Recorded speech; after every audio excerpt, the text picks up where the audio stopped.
Welcome to Better Together, a Vaishnava family podcast. A podcast where we explore family life from a Bhakti yoga perspective. We are your hosts. I'm Aksh. And I'm Gopika. Welcome to episode 21, Child Protection in ISKCON, a Parent's Perspective. It's a interesting subject. It's a hot topic. Yes. For sure. Protecting children within a religious institution, especially our institution, ISKCON, as a society, has a marred history of child protection issues. And I'm not going to sugarcoat it. We have a real problem with this, as do many religious institutions. I don't think that we're alone. As parents of two little kids, it's on my mind and heart a lot. The holiday that's coming up, called Narsimha Chaturdasi, and it celebrates and honors the form of God as a half man, half lion, kind of this very intense, unique form. But God descends in the perfect way, long story short, to protect a child, a 5-year-old child that was being abused by his demonic father. And so given that holiday is coming up, and in our institution, that holiday is promoted and recommended as a day that we reflect on child protection and we think about it and consider how we as adults and as a community we can do better in terms of taking care of our children. I thought that maybe we should have a conversation about it. Mm-hmm. What comes up for you when we talk about child protection in ISKCON? Okay, so just a disclaimer. This is just us two talking about the topic and sharing our own thoughts on it, our experiences, and just thinking about what it means to us as a family practicing Bhakti yoga. Mm-hmm.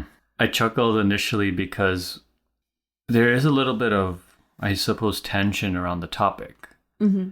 And as I was reflecting on it... A little bit of tension? I think that actually, on principle, everyone agrees that this is something important. Yeah. I don't think anyone would ever stand up there and say child protection isn't important or we don't believe in it. Yeah. Mm-hmm. I think the challenge becomes in how that principle is actually executed, because that involves cultural and sociological elements that impact the way that what people think protection is or what it looks like. Right. Therefore, in an organization that is on its own practically a melting pot of so many cultures and geographical locations and things of that nature, that we struggle with sometimes being able to get alignment of the actionable items of like what it looks like. Yeah. Yeah. I also feel a sense of frustration because we actually all probably do believe in principle that it's important. But it's just so challenging to get to an answer. Yeah. And then maybe my last feeling around it is like, maybe we can do something about it. Mm-hmm. Like some hope. What emotions and feelings come up for you? Yeah. I mean, now being a mom of 2 kids, the first one that comes up is fear. Because after growing up in this movement, and being made aware of what happens. And I don't think I even know the full extent. I don't think many devotees know the full extent of victims and abuse that has happened within our religious movement. I feel scared that something could happen to my child. And there are statistics out there that show that actually 1 in 10 children are victims of sexual abuse. And some other statistics go even further to say like 1 in 4 girls and 1 in 6 boys. Those aren't small odds. Mm-hmm. Those are quite large. If you think about a standard classroom of children of like 25, what are you saying there? That like 3 or 4 or 5 of those kids in that room are victims. It's scary. The last feeling that comes up for me is an intensity about it.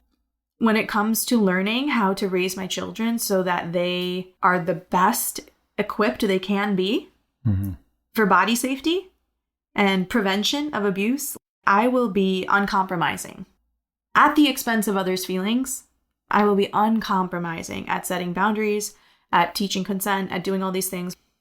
And I think it stems from my experience of growing up as a Hare Krishna kid.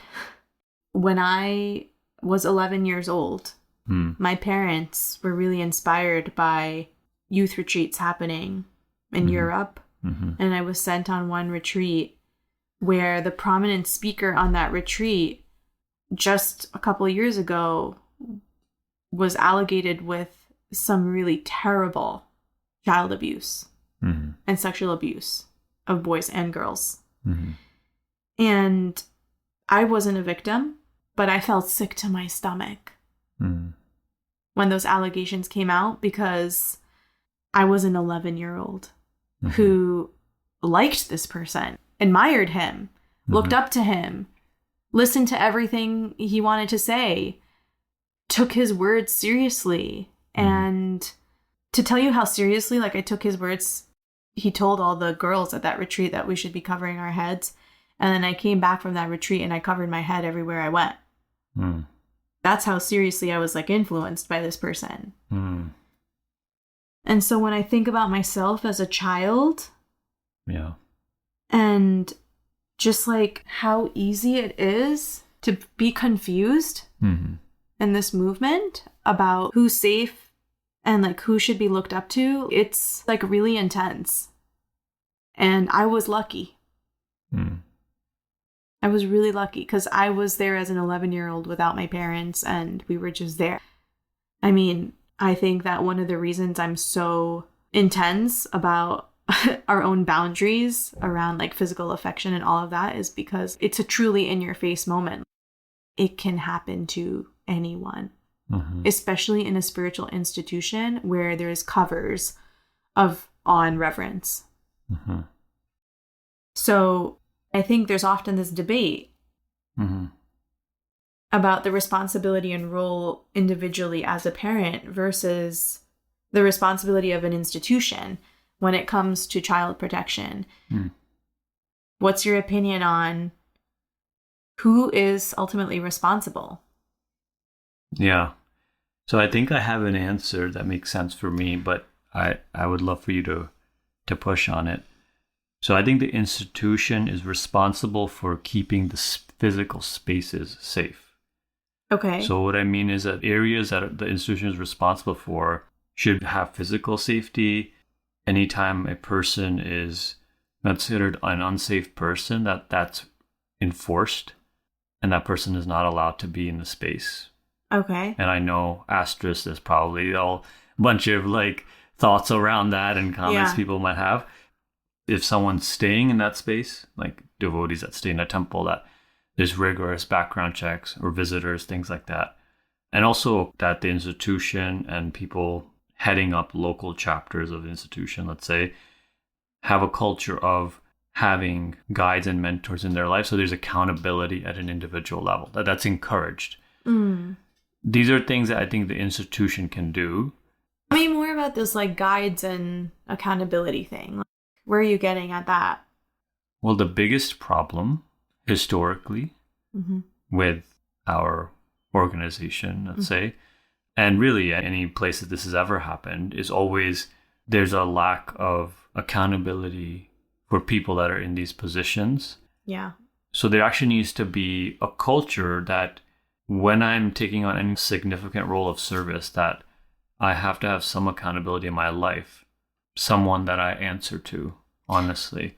Yeah, I hear what you're saying, but a pushback might be leaders have accountability, right? There's a chain of a command. There's the governing body commission, the GBC of ISKCON, that is meant to oversee these matters. And some of the more famous cases in our movement where there's more like high profile spiritual leaders, I mean, you could say they have accountability. They have peers, they have god brothers, they have god sisters, right? So is it really the lack of accountability, or is it the values and the culture and the beliefs of the accountability present? Because at the end of the day, if there is some sort of like favoritism or affection, and that's like, okay, you're forgiven for what you did, then how does that really truly hold the person accountable? On a personal level, sure, that can be the case. But on an institutional level, unless the accountability is, for lack of a better word, hardcore about enforcing strict laws on child protection, I don't necessarily see how that would happen. I think I understand what you're saying. It's like in an ideal world, if people could be truly open about the struggles they're going through and admit to these like faults and temptations and desires, then wouldn't that help?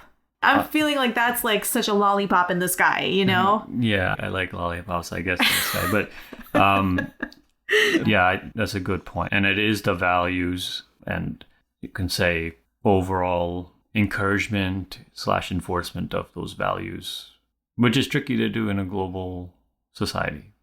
Yeah. Yeah. And then I think it's a parent responsibility for arming the child. Yeah. Because no matter if a space is safe, it can never be completely safe. Yeah. And you also can't always be with your kids all the time. Yep. I 100% agree with you. I literally wrote down ideal versus reality. In the ideal world, I wish that I could feel totally confident in the safety of my child at the temple with any and all of the people that come to the temple. That's my wish. And then as I wrote that sentence, I was like, wow, isn't that like the spiritual world? But the real world is that even if our institution upholds higher standards, the highest standards, there's always a risk of something. Because again, like statistics wise, the reality is that abusers are often people that are known and loved. They're not strangers. That's the funny thing. It's like sometimes when we talk about child protection, even in our own community, sometimes it's this vibe of stranger danger. Yeah. When new people come, and totally valid, but that's not what the statistics say where abuse happens. It doesn't happen with the strangers. It happens literally with people that you know and that you love. So after seeing that be exposed so many times in my lifetime of being a Hare Krishna kid and now a Hare Krishna adult, I just know as a parent now that it's never going to be the reality that my kid is safe. So in that sense, I feel like it is 100% my responsibility to do everything in my power to keep my child safe. I do wish that the institution would partner with me as a parent to support my efforts. Of course, our Child Protection Office has annual compliance requests that we're supposed to have trainings and stuff every year. And that's great. It's amazing because it's an amazing start. I wish that it was just more. I wish it was just more of like a common sense in the ethos that we have to talk about this and make this public and not see it as a paranoia, like people are talking crazy about spiritual leaders thing.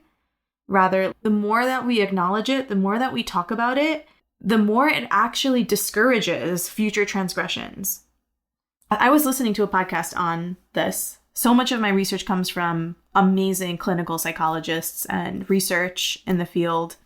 She was sharing how there's a lot of research now on abusers and their thought process when they consider who they want to target. She called it like denial and discomfort. So whenever there's like denial around the fact that this is an issue and discomfort around sexual abuse, that encourages temptation, because if people are not comfortable talking about it, then I could probably more likely get away with doing what I'm doing. Whereas if it was just like this bold conversation, and I wish that could be the case, because what's the problem in talking about it? Just to admit that we have this history. Let's look at the research. This is what happens. Like, can we not just talk about it regularly? So what do you think is the reason that that's not? Denial and discomfort. I think a lot of people are in denial that it's still a problem. In the 90s, a bunch of children in the ISKCON Gurukuls were abused and there was the big case, but that's over. And discomfort. It feels really uncomfortable to admit and to acknowledge that spiritual leaders whom I bow down to could potentially be someone that commits such a transgression. What does that say about my faith? It's like an identity crisis. The best piece of advice that I've ever received was that your faith needs to be put in different baskets. So you can't put all of your faith eggs, quote unquote, in one person's basket. And that was like the most practical piece of advice I ever got, because no one's perfect, even our spiritual leaders. Mm-hmm. A Jamil, who was a great Brahmin, felt temptation, right? Mm-hmm. Vishwamitra felt temptation. Maybe it's both. Maybe we can believe that they are amazing, empowered spiritual leaders. And there's always a possibility that something could happen. Mm.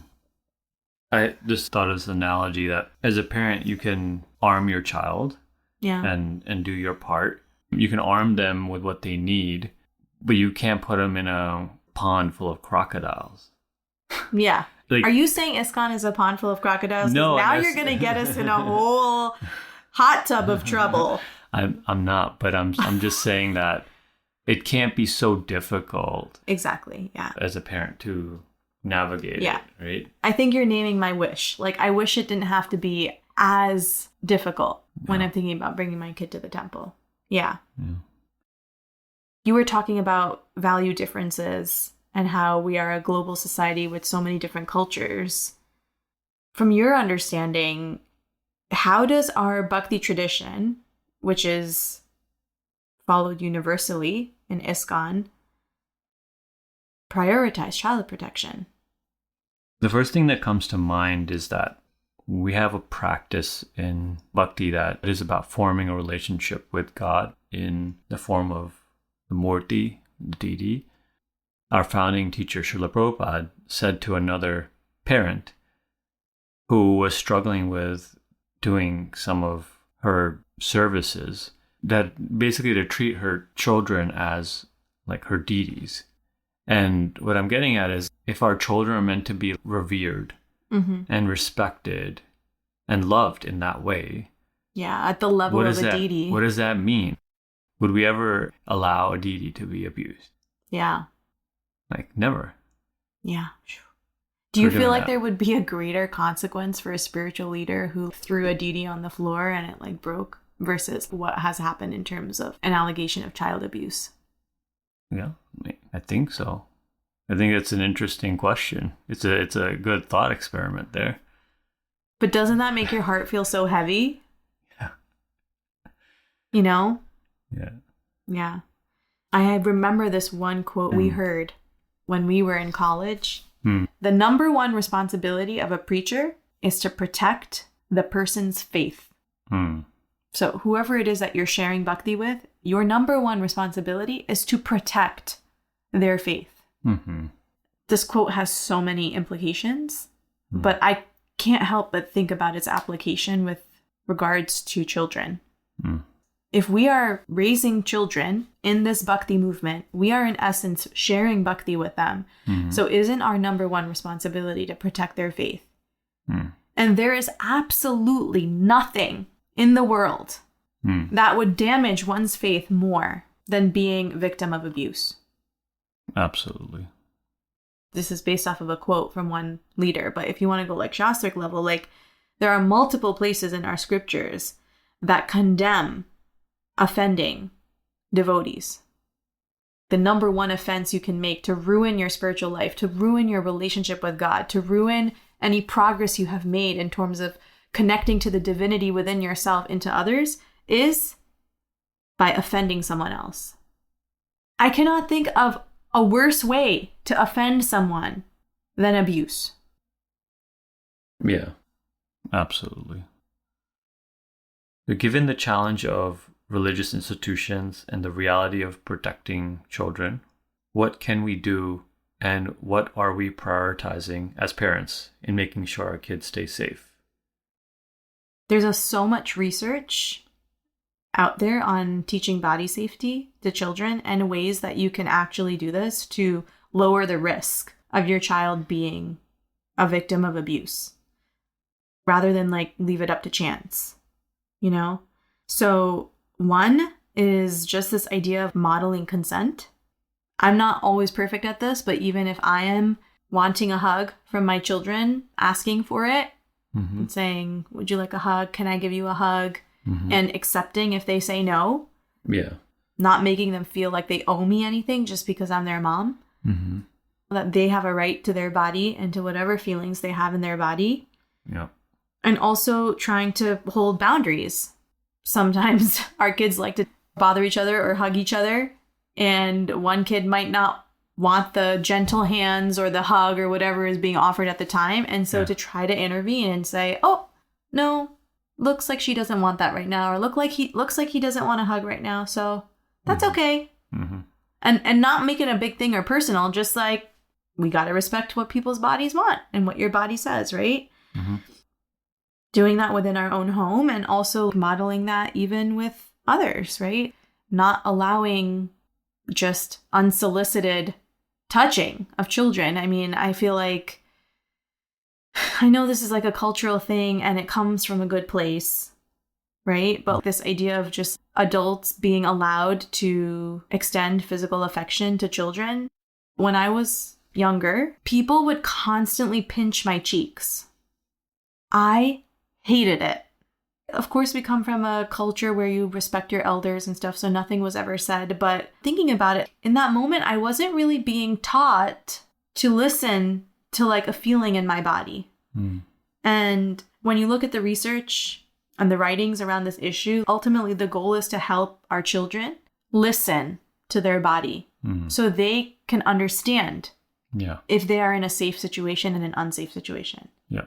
Right? Because if 90% of abuse happens with people that you know and love, automatically, if there's some trust in the relationship, right? The only thing you have to go off of is what your body is telling you in the moment. Like, something feels wrong about this interaction, right? If you're taught to ignore that or not listen to that, well, that's your warning sign gone, right?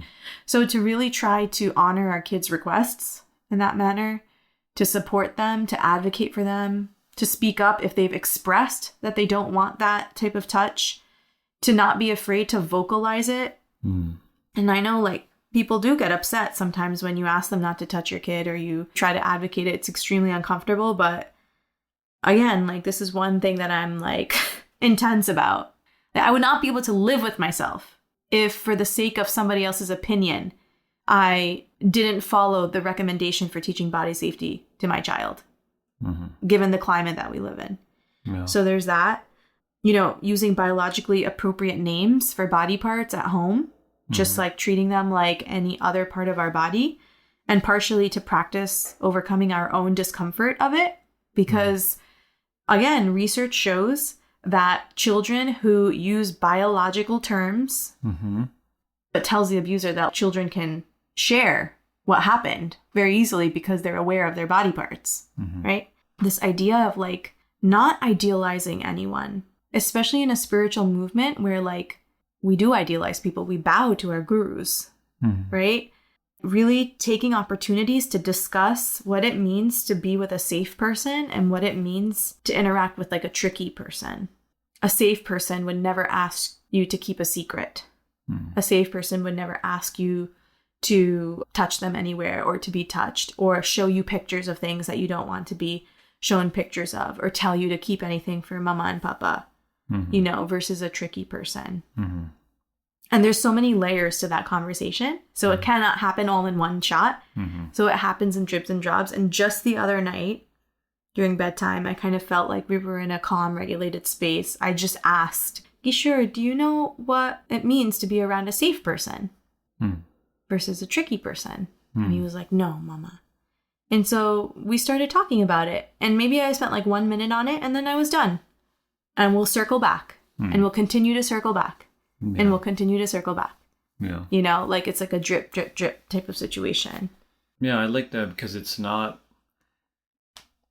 like this person is this and this person's that. It's more defined by the behaviors. Exactly. And training them to make some judgment of that. Yes.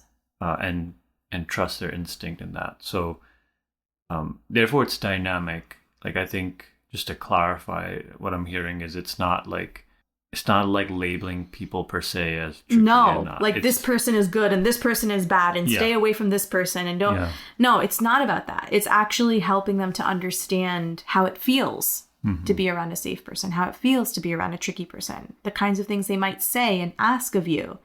What's the difference between a secret versus a surprise?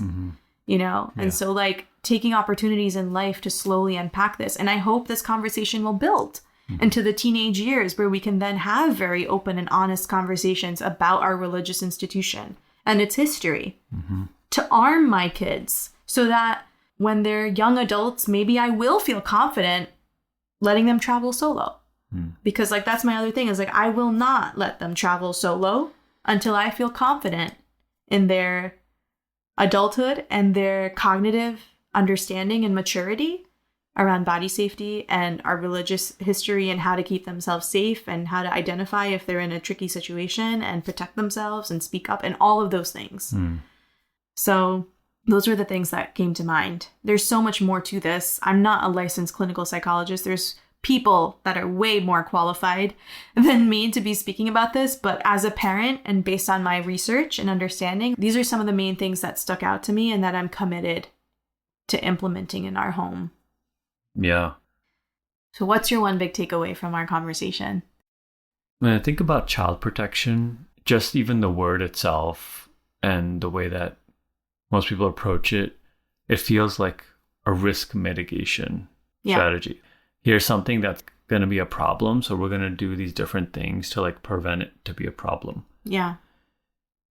But I feel like from hearing from our conversation, both in terms of the role parents can have and organizations, institutions, that actually child protection is a way to grow someone's appreciation and understanding of Bhakti, Krishna consciousness, and help them feel even more inspired.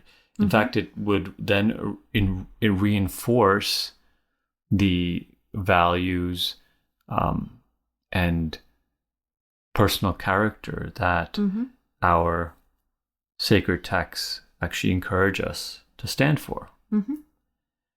Yeah. And so it's not like something that we have to do because we're an institution and we have to have this risk mitigation measure in place. Yeah. It's actually an opportunity for us to inspire everyone around us, and in particular, the next generation. So if we do it right, it actually is going to help people propel them forward. Yeah. I'm not even going to add my takeaway. I love what you said about child protection being an opportunity. I can't say it any better myself. And I think that's a great place to wrap this conversation. With that, thanks for listening. Please share your thoughts. We'd love to hear your reflections, your own take on child protection. What are you doing for your own kids? What has been helpful for you in your communities? We'd love to hear it. We'll see you on the next episode. Thanks for listening, everyone. Hare Krishna. Hare Krishna.